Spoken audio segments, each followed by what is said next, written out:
What you're about to hear isn't commonly taught, and once you hear it, you won't unlearn it. So picture this. It's the winter of 1947, right?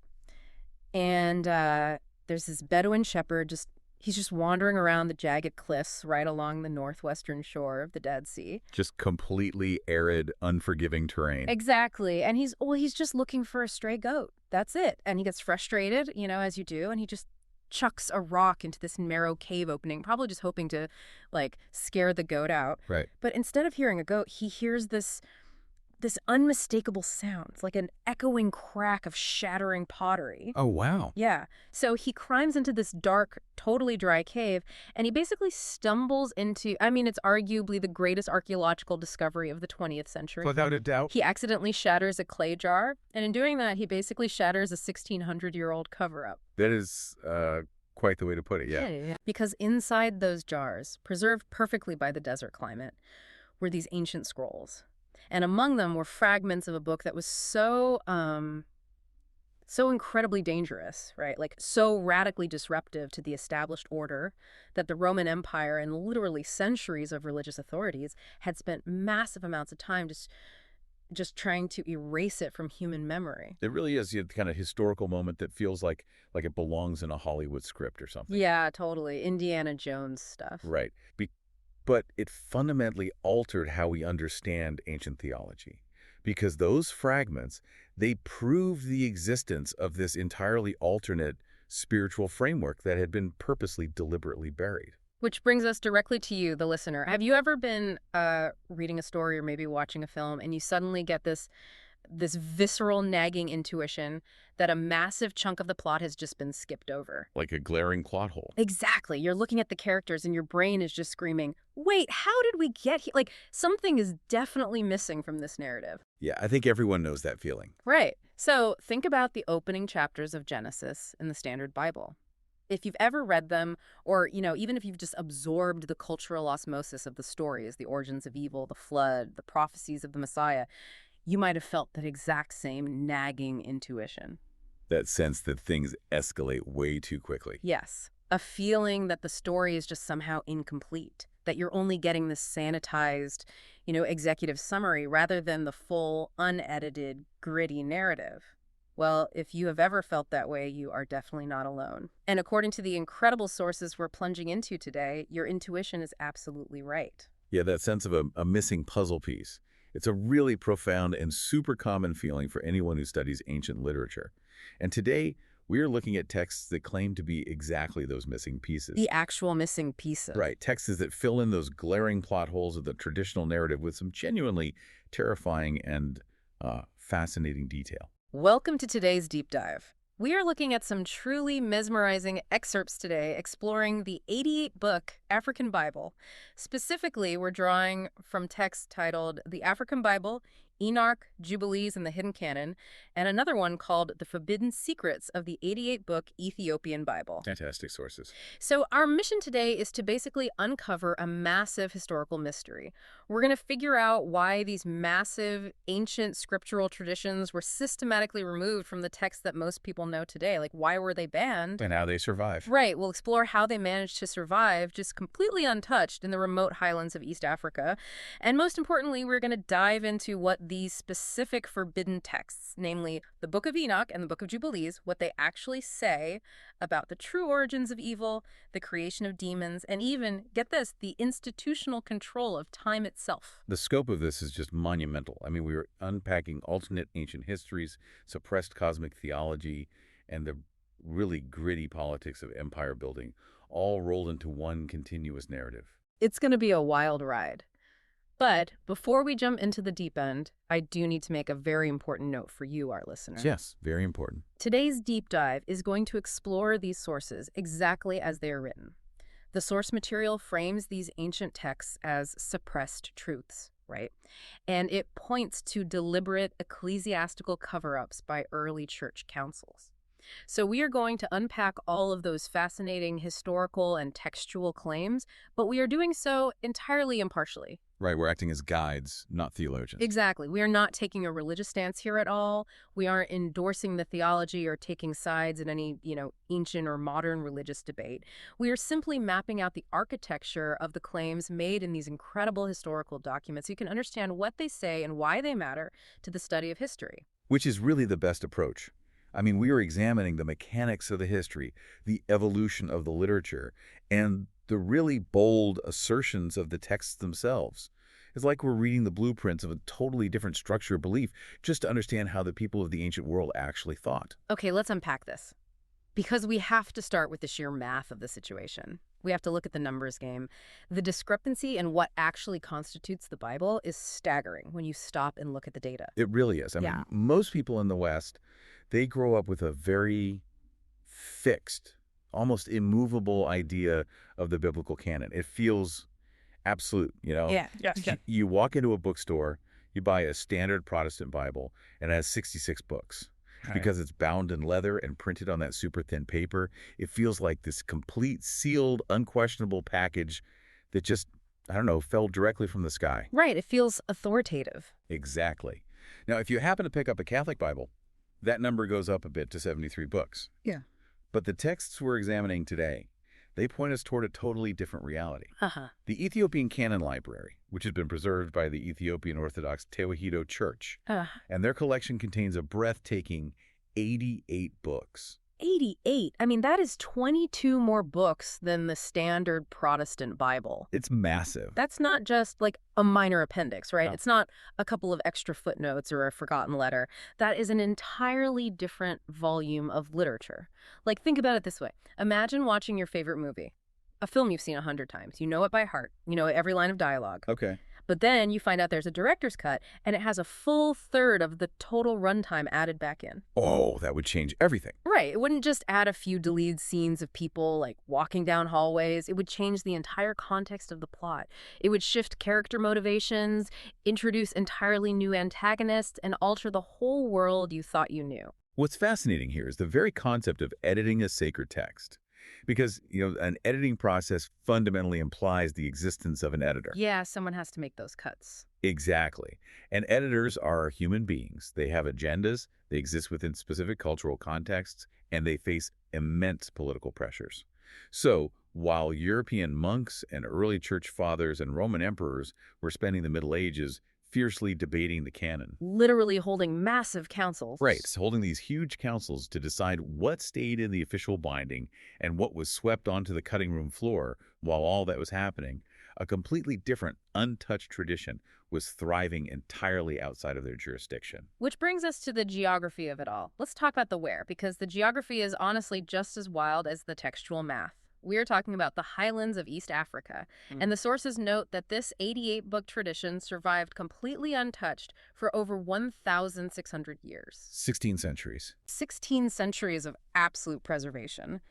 How does a library survive for over a millennia and a half without being, absorbed or destroyed by the empires that basically conquered the rest of the known world? Well, this is a perfect example of how geography dictates history. Mm-hmm. If you look at the Roman Empire and later the various Western church councils, they were incredibly systematic in their attempts to consolidate theology. They loved order. They did.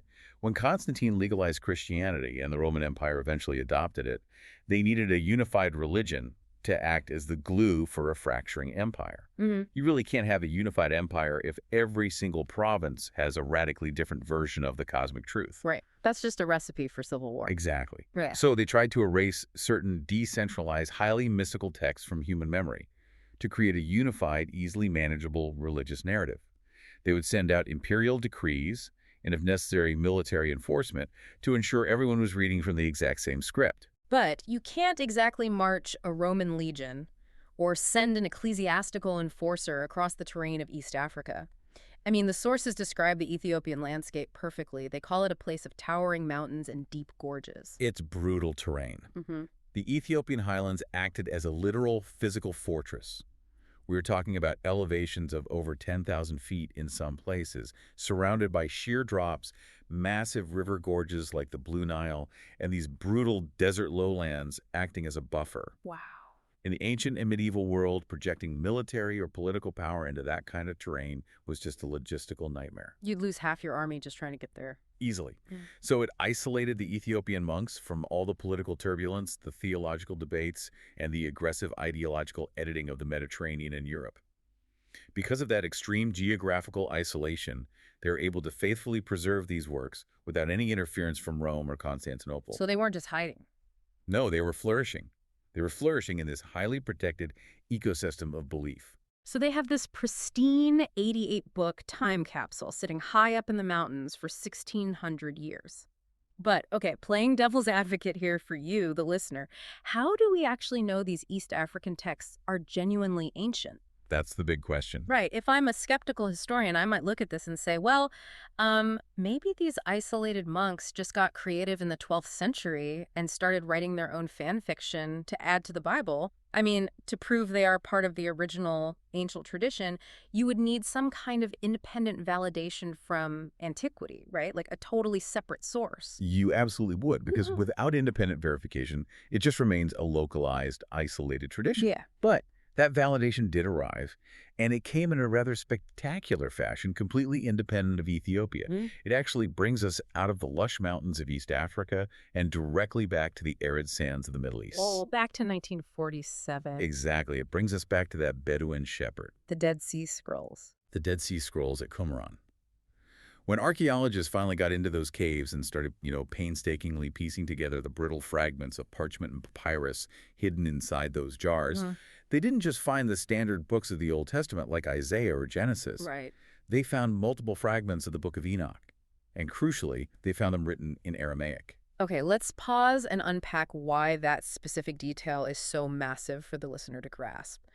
Because the Book of Enoch is one of those major texts preserved in the 88-book Ethiopian Bible.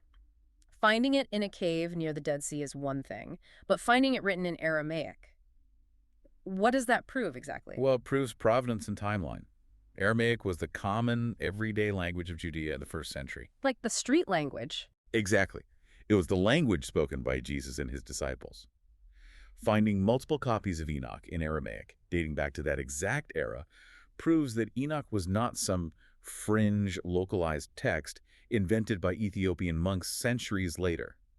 It proves that it was a widely read, deeply treasured, and actively reproduced text by devout Jewish communities right in the heart of the Middle East. During the exact time Christianity was being born. Right. It was a core part of the spiritual and cultural diet of the first century. The people living at Qumran went out of their way to copy it and preserve it, alongside the books we now consider standard canon. Wait, so if they found it in Aramaic in 1947, sitting in a jar that hadn't been opened for almost 2 millennia, that places it right in the lap of the early church. And the crossover doesn't even stop with the archaeological dig at Qumran. No, it gets even more direct. The sources highlight something that is, honestly, it's the ultimate proof of Enoch's relevance to the early Christians. And you don't even have to fly to an Ethiopian library or visit a museum in Israel to see it. If you open your own standard, heavily edited 66-book New Testament right now and go to the Epistle of Jude, which is the second to last book of the Standard Bible, specifically verses 14 and 15, you will see the apostle directly quoting a prophecy from the Book of Enoch. And it is not a paraphrase. It's not a vague allusion. It is a direct, undeniable quotation. Wow. Jude writes, Enoch, the seventh from Adam, prophesied about them. See, the Lord is coming with thousands upon thousands of his holy ones to judge everyone. That line is pulled straight out of the first chapter of 1st Enoch. That is wild. The early church fathers considered Enoch to be sacred scripture. The biblical writers themselves were reading it, quoting it to settle theological arguments, and treating it as absolute divine authority. Okay, I have to push back here on the logic of the historical narrative, because this is the part that just completely breaks my brain. Let's hear it. If the early church loved it, if the biblical writers literally quoted it as divine prophecy within the standard New Testament, and if the devout communities of the first century were carefully copying it into Aramaic, how on earth did a council of bishops centuries later justify banning it? It seems completely contradictory. Right. Wouldn't the common believers have rioted if you took away a book their own savior and apostles quoted? Like, what is so incredibly dangerous inside this specific book that the later church councils felt they had to aggressively scrub it from existence, even if it meant creating a glaring contradiction in their own canon? That is the central mystery. And to understand the band, to understand why they were willing to risk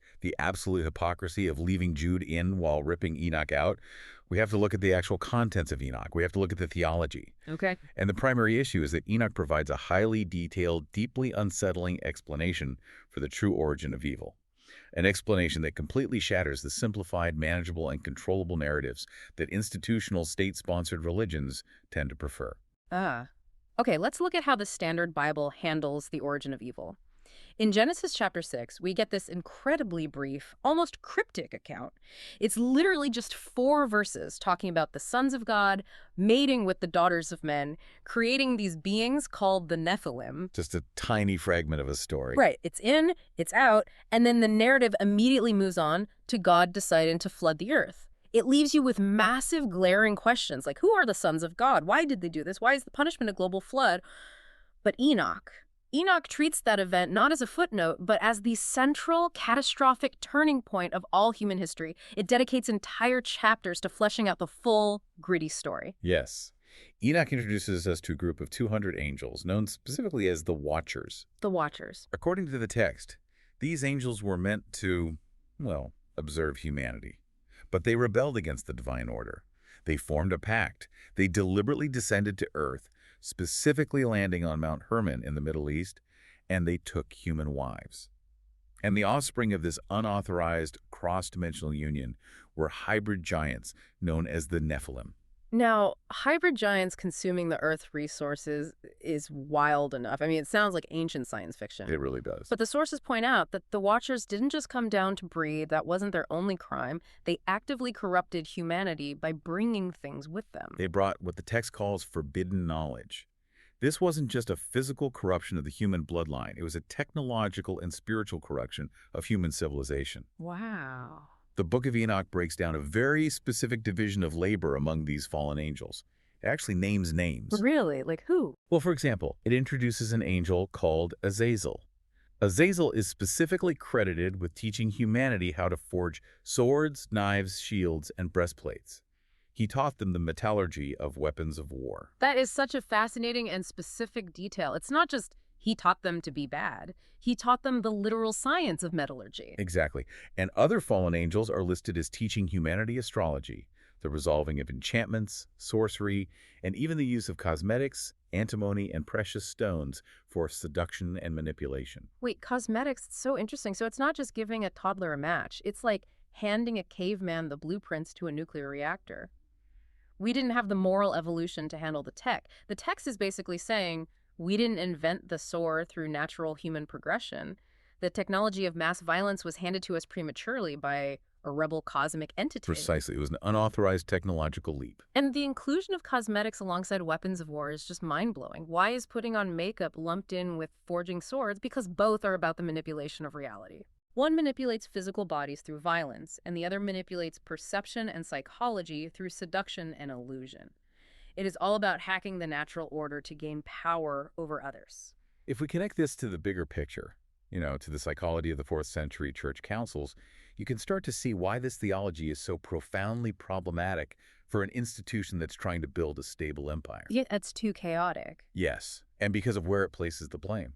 Yeah. In the standard, heavily edited narrative of Genesis, evil is largely framed as a human moral failing. Adam and Eve ate an apple. Humans have weak willpower. Humans are inherently sinful. Therefore, humans desperately need the institution of the church to mediate their salvation, to forgive their sins, and to help them be good. Right. It puts the blame squarely on us, which conveniently creates a massive demand for the church's supply of grace. Exactly. It's a closed loop. But in Enoch's view, human failing is only a fraction of the equation. Evil is not just a moral oops. It is the result of an unauthorized technological and mystical transfer from higher advanced beings. So we were set up. The forbidden fruit isn't an apple in a garden in this text. It is literal weapons of mass destruction, the manipulation of the stars, and the dark arts of psychological control. Humanity wasn't just disobedient, we were violently sabotaged by cosmic insurgents. It completely shifts the blame, or at least it changes the entire scale of the cosmic war. It says we are victims of a proxy war, sabotaged by advanced entities giving us dangerous tools. That is a radically different worldview. A radically different, and from the perspective of a governing body, a highly destabilizing worldview. Oh, absolutely. If evil is a structural cosmic sabotage, then a simple human priest forgiving your sins doesn't quite cover the scope of the problem. But, as disruptive as the technology of the fall is, it isn't even the most threatening part of Enoch to the religious authorities. Really? There's more. Oh yeah. The sources reveal a second, even more profound danger hidden in the text, and it's Enoch's highly detailed prophecy regarding the identity of the Messiah. Yes, the cosmic judge. Okay. When we think of a Messiah in the standard Old Testament texts, it's often framed around the idea of a king, right? A son of David. Like a human ruler who will sit on a throne in Jerusalem and restore the kingdom politically. Very grounded in earthly politics. But Enoch doesn't just talk about a human king. It describes a pre-existent cosmic entity referred to specifically as the Son of Man. And that specific title, the Son of Man, should ring incredibly loud bells for anyone familiar with the New Testament. Because Jesus used that exact title to refer to himself constantly. The sources note that he used the phrase over 80 times in the Gospels. Whenever he refers to himself, it's almost always the Son of Man. For a very long time, Western biblical scholars who had ignored or just completely dismissed Enoch, they debated where Jesus got that phrase. They argued endlessly about what he meant by it. Some thought it was just a common idiom meaning, I am a human being. Just a humble brag. Right. But when you factor in the book of Enoch, the mystery completely vanishes. Because his first-century listeners, as we proved with the Dead Sea Scrolls, had read Enoch. It was part of their cultural DNA. They knew exactly what he was saying. Exactly. When Jesus stood up in a synagogue and called himself the Son of Man, they didn't think he was just pointing out his humanity. They knew exactly what he meant. He was explicitly claiming to be the pre-existent cosmic judge prophesied by Enoch, the one who existed before the stars were made, the one who would overthrow the corrupt systems of the world and judge the watchers themselves. He was invoking the most powerful, disruptive cosmic figure in their literature. So again, we arrive at this contradiction. The early church knew this. They embraced it. It proves Jesus' claims. But fast forward to the 4th century, the Roman church councils, like the Council of Laodicea, are sitting down to standardize everything. Why ban a book that so clearly predicts and validates your own religion's figurehead? You would think they would want to staple Enoch to the front of every Bible as the ultimate proof. You would think so, until you look deeply at the political and structural motivations of those 4th century councils. What were they trying to build? They were no longer a persecuted minority hiding in catacombs. They had power now. Exactly. They were becoming an empire-wide, heavily structured, state-sponsored religious institution. The source material claims that Enoch promoted direct, cosmic, and unmediated access to divine mysteries. Ah, unmediated access, meaning no middleman, no priest required to translate the cosmos for you. Precisely. Let's look at the mechanics of the title. An earthly king, a son of David, is a political figure. An empire can negotiate with a political figure. They can co-opt a kingdom. But a pre-existent cosmic judge, the Son of Man, bypasses human authority entirely. Because he outranks everyone. Right. If the common believers possess a direct cosmic understanding of the Messiah based on these ancient mystical texts, they don't need a heavy-handed institutional middleman to interpret God for them. Enoch empowers the individual with a cosmic context that makes the empire look small and completely irrelevant. And empires hate looking irrelevant. They absolutely do. The church councils wanted to establish hierarchical control. They needed the bishops to be the exclusive gatekeepers of salvation. A book like Enoch, which points the believer directly to the cosmos and bypasses the institution entirely, was a massive threat to their newly acquired power. Standardization requires a monopoly on truth. So they stripped Enoch from the Western Bibles. They relegated it to the shadows. They basically locked away the history of the Watchers, the true origins of human corruption, and the cosmic identity of the Messiah just to keep the power centralized in Rome. That's what the evidence points to. Here's where it gets really interesting, though. Enoch explains where the giants came from, right? The Watchers came down, they shared the cheat codes for civilization, they had the Nephilim, and Enoch gets us to the flood. It explains why the flood had to happen to wipe out these giant hybrid abominations that were consuming the earth. Reset button. Right. But that leaves a massive theological plot hole. If the flood killed the giants, why is the world still full of evil spirits afterward? That exact question brings us to the second banned text preserved in the Ethiopian mountains, the Book of Jubilees. Jubilees explains where the giants went and why they are still a massive, terrifying problem for humanity. The Book of Jubilees is an utterly fascinating piece of literature. It is often referred to by scholars as the Lesser Genesis because it retells the events of Genesis, but it adds incredible amounts of detail that the standard text just glosses over. Fills in the blanks. Yes. And just like Enoch, fragments of Jubilees were also discovered among the Dead Sea Scrolls at Qumran. Again, this proves its massive importance to the communities living during the era of Jesus. It was validated in the sands just like Enoch. So it has the exact same pedigree, first-century validation. But the sources say Jubilees contains two incredibly disruptive revelations that the institutional church absolutely could not tolerate. Let's look at the first one, which fills in that plot hole about the flood, the terrifying origin of demons. Going back to the standard narrative, we all know the Sunday school story of the Great Flood. Noah, the ark, the animals 2 by 2, and the wiping out of a corrupted humanity. But Jubilees fills in a massive, terrifying blank regarding the fate of the Nephilim giants. Okay, brace yourselves for this one. The text explains that while the catastrophic waters of the Great Flood successfully destroyed the massive physical bodies of the Nephilim, their spirits did not die. Because they were hybrid creations, the offspring of eternal, immortal angels and mortal human women, their nature was fractured. Their mortal bodies could drown, but their angelic spirits could not be extinguished. So what happened to them? Therefore, their spirits were disembodied, and they were trapped on Earth, roaming invisibly. It's like deleting a corrupted file from your computer, but the malware leaves behind a ghost code in your RAM that just keeps messing with your operating system. The physical hardware is gone, but the malicious software remains. Disembodied hybrid spirits trapped on Earth, hungry for physical experience but lacking bodies. I mean, that is a terrifying concept. It is the literal origin of demons in this ancient textual tradition. The word demon in this context isn't just a generic term for a bad feeling or a fallen angel. It specifically refers to the ghost of a dead Nephilim.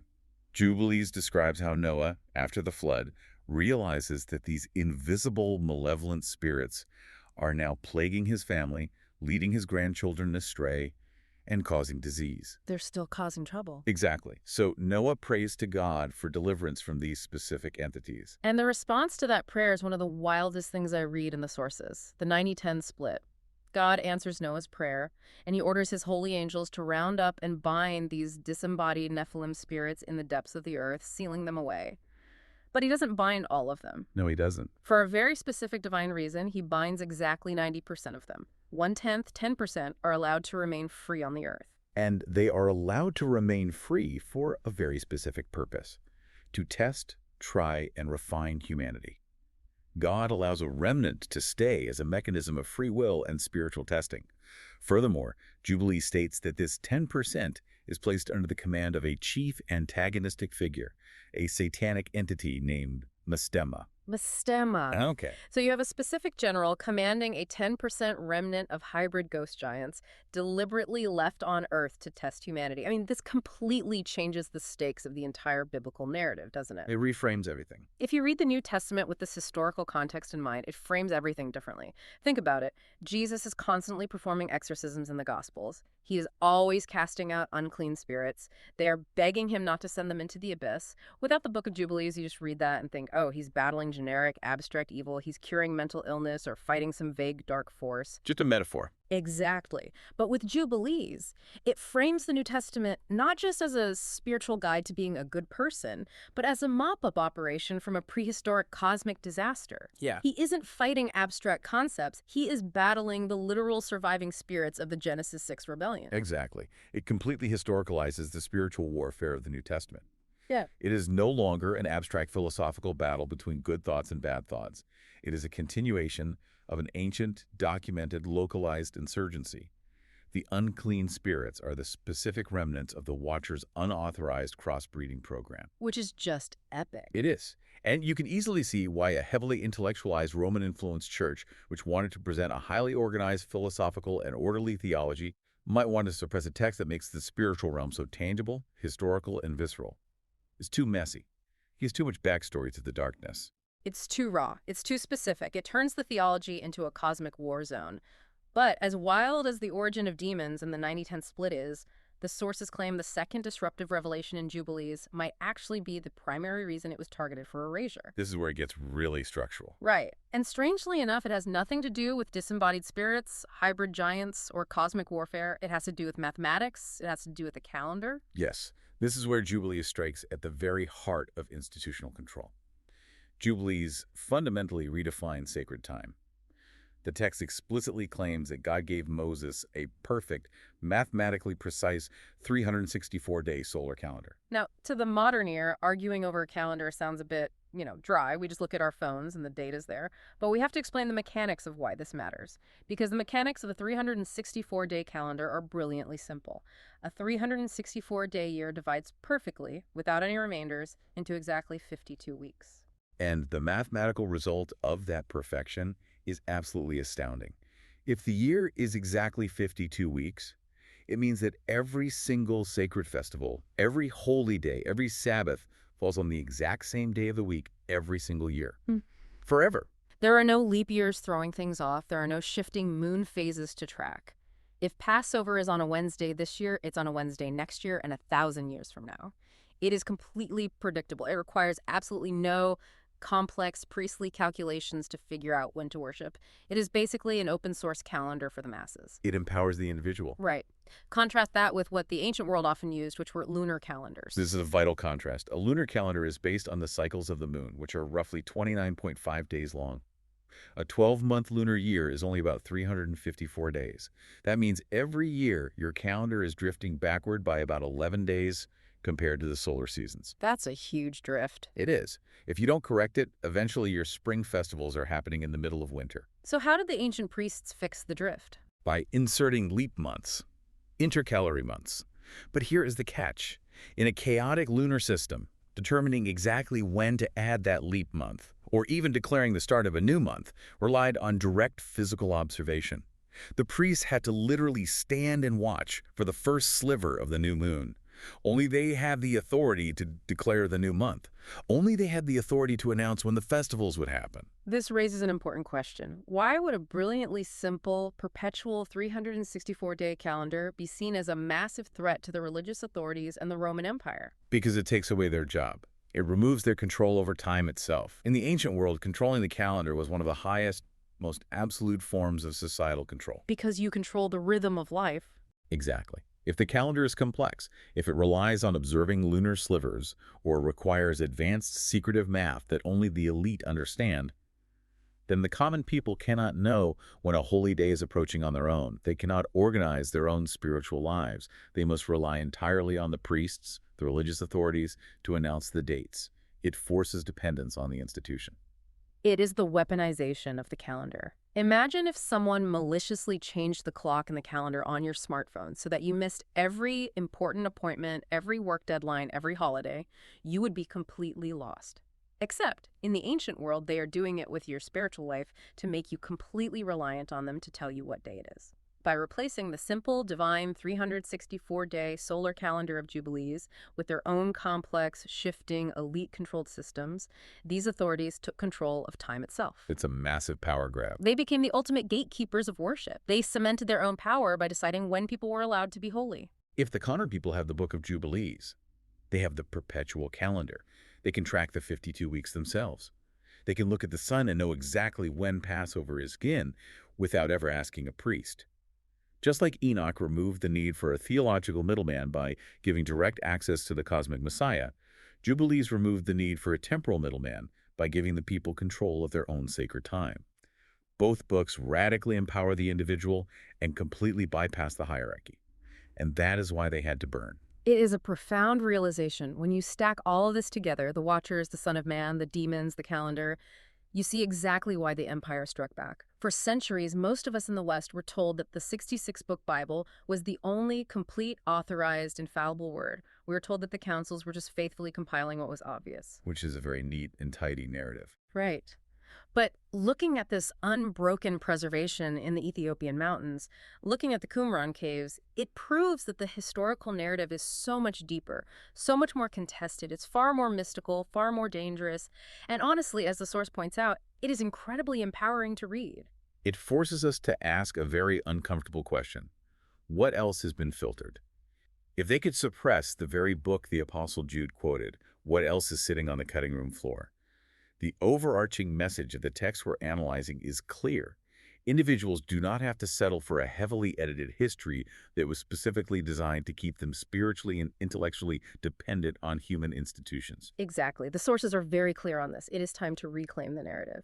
And the amazing, almost miraculous thing is, you don't have to hike into the towering mountains of East Africa to find these texts anymore. You don't have to learn ancient Gaze or Aramaic. The wildest part is, for centuries, people literally bled and died to protect these texts from imperial armies. And today, the sources provide very specific resources for listeners who want to bypass the ecclesiastical filters and read the texts for themselves right in their living rooms. Yes, these texts have been painstakingly translated and made perfectly accessible to the modern reader. The source highlights the Ethiopian Canon library, which has been beautifully preserved and published by Echelon Nexus Press. Specifically, they point to Volume 2B. This is the volume that contains the unique Ethiopian Old Testament books, and it includes the complete, unedited ancient texts of both 1st Enoch and Jubilees. You get to hold in your hands the exact words the Roman Empire tried to burn. You get to read about the Watchers, Azazel teaching metallurgy, the pre-existent cosmic Son of Man, Mastema commanding the spirits, and the mathematical perfection of the 364-day calendar in their full original context. They also mention a really great comprehensive digital portal.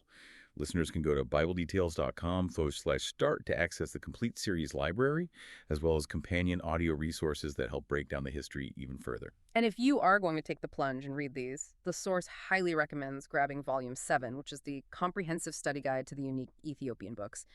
Given how dense, mystical, and culturally different these texts are from our modern sensibilities, having a study guide to help decode the hidden history of these manuscripts seems absolutely essential.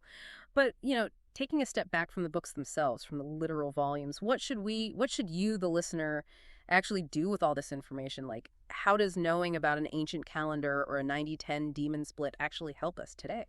I think the application extends far beyond personal faith or ancient theology. Regardless of whether someone views these texts as literal divine revelation, ancient mythology, or profound historical literature, understanding what is in them, and more importantly, analyzing why they were removed, provides a massive puzzle piece to the overarching story of human history. It shows how the sausage is made. Exactly. It teaches us about the evolution of human hierarchies. It reveals the dark psychology of institutional control. We learn that power often consolidates not just by telling people what to think, but by restricting what they are allowed to read, and even controlling how they experience and measure time itself. It's about recognizing the mechanics of control. When you see how the 4th century councils operated, how they used standardization to enforce obedience, you start looking at the systems of the modern world differently. You start recognizing the patterns of gatekeeping. So what does this all mean? It means history is rarely as neat, tidy, and innocent as the final, officially bound volume suggests. The margins are where the real story lives.